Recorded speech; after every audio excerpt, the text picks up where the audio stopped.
making it? Do you know why sometimes you feel like you're running around working 9 to 5 but you're not getting no results?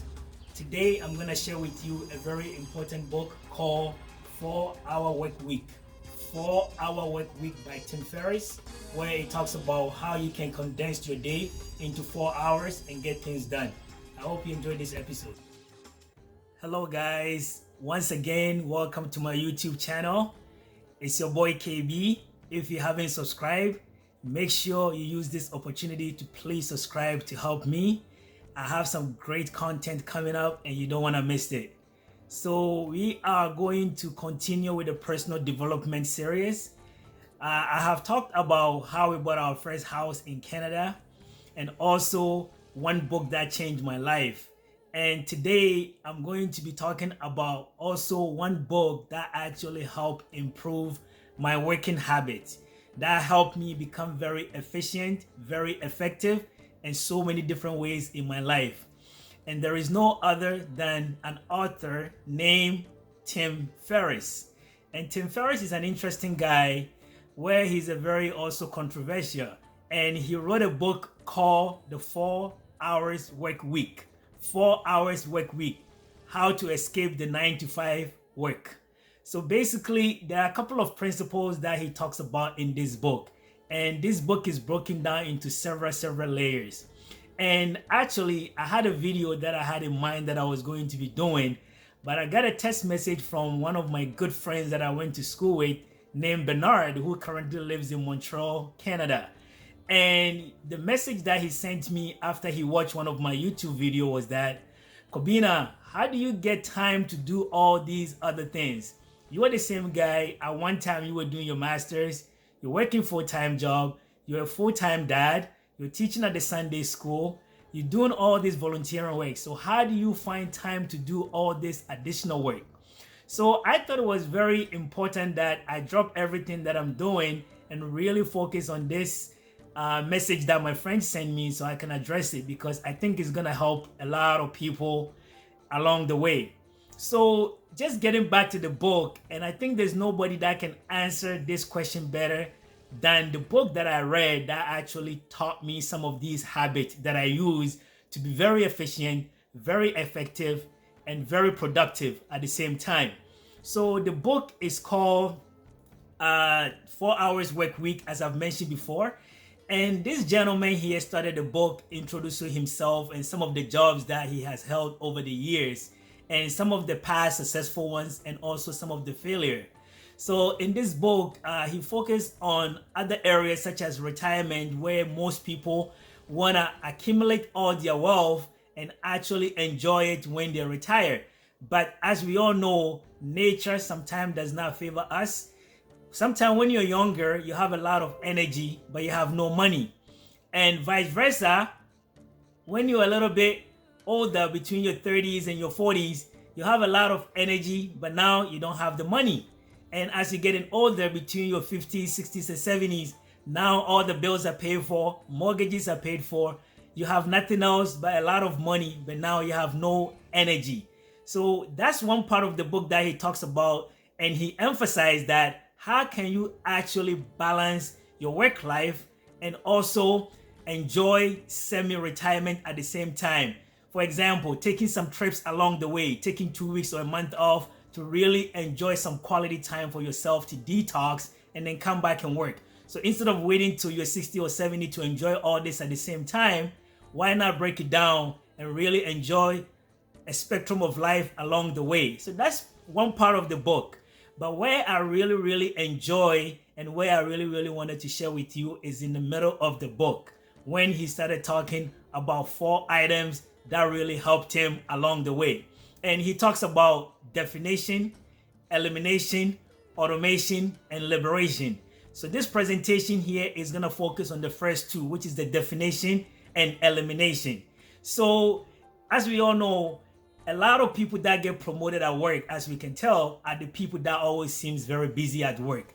So they go in, pack their day, 8 hours work. Sometimes they're not productive, they're not even efficient, and they still get promoted or they get pay raise because everybody sees them as doing something.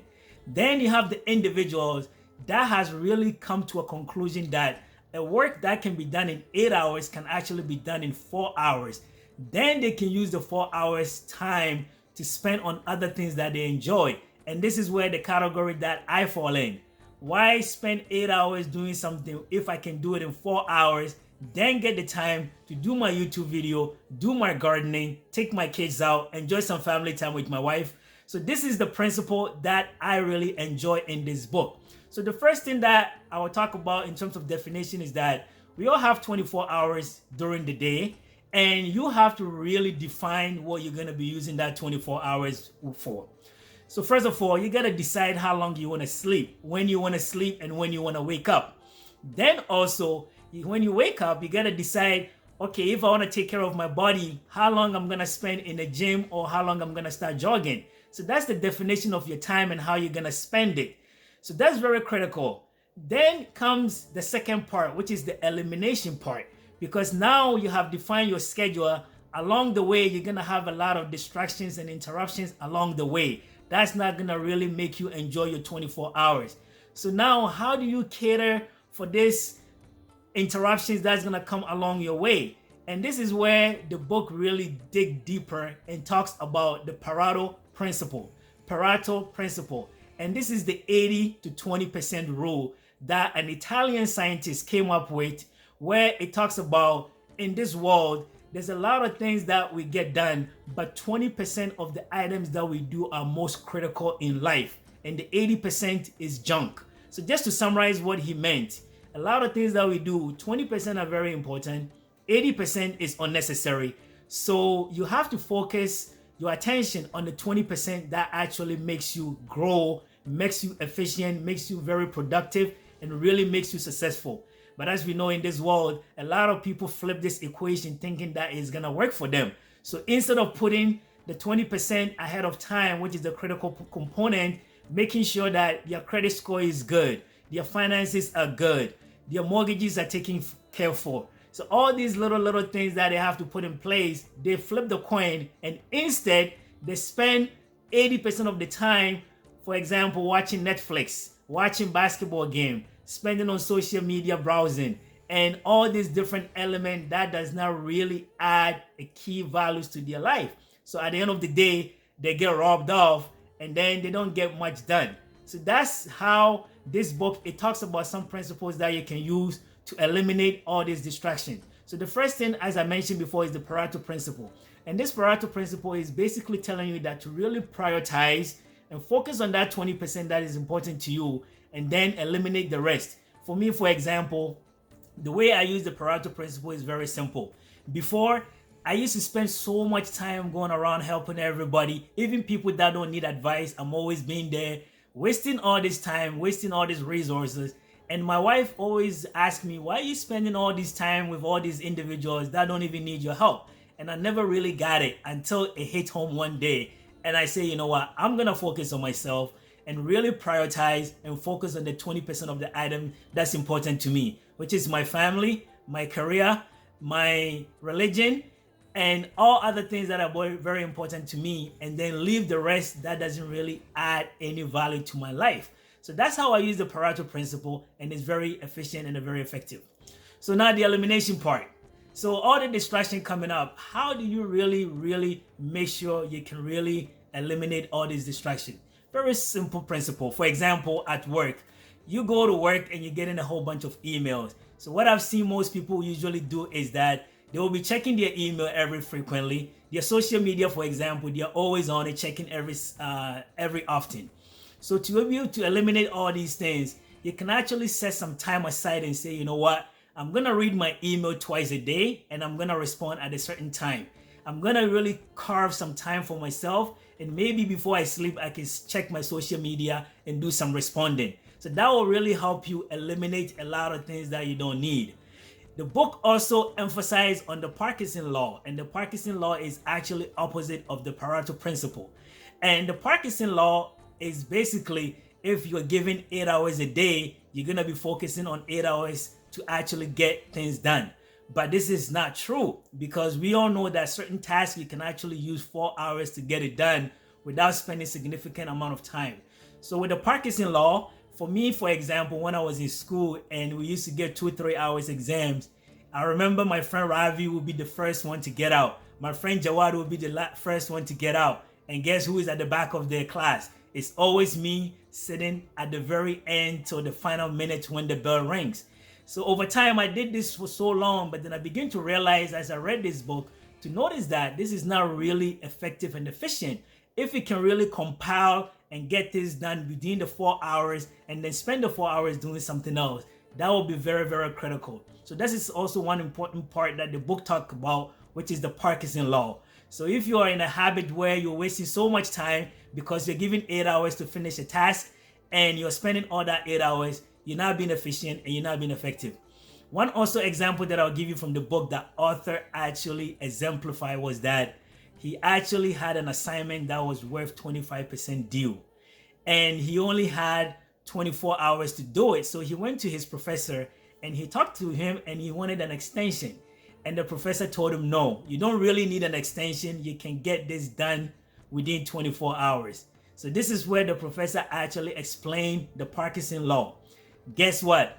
This author was able to find an individual, interview them, write a 30-page essay, brought it in 1 hour before it was due, and still get an A in this class. So that tells you that you don't really need all this 9 to 5 hours of work, but you can actually compile and condense all your workload into a very efficient manner, which is 4 hours. Get it done, then spend all the rest of your time doing something that you really enjoy.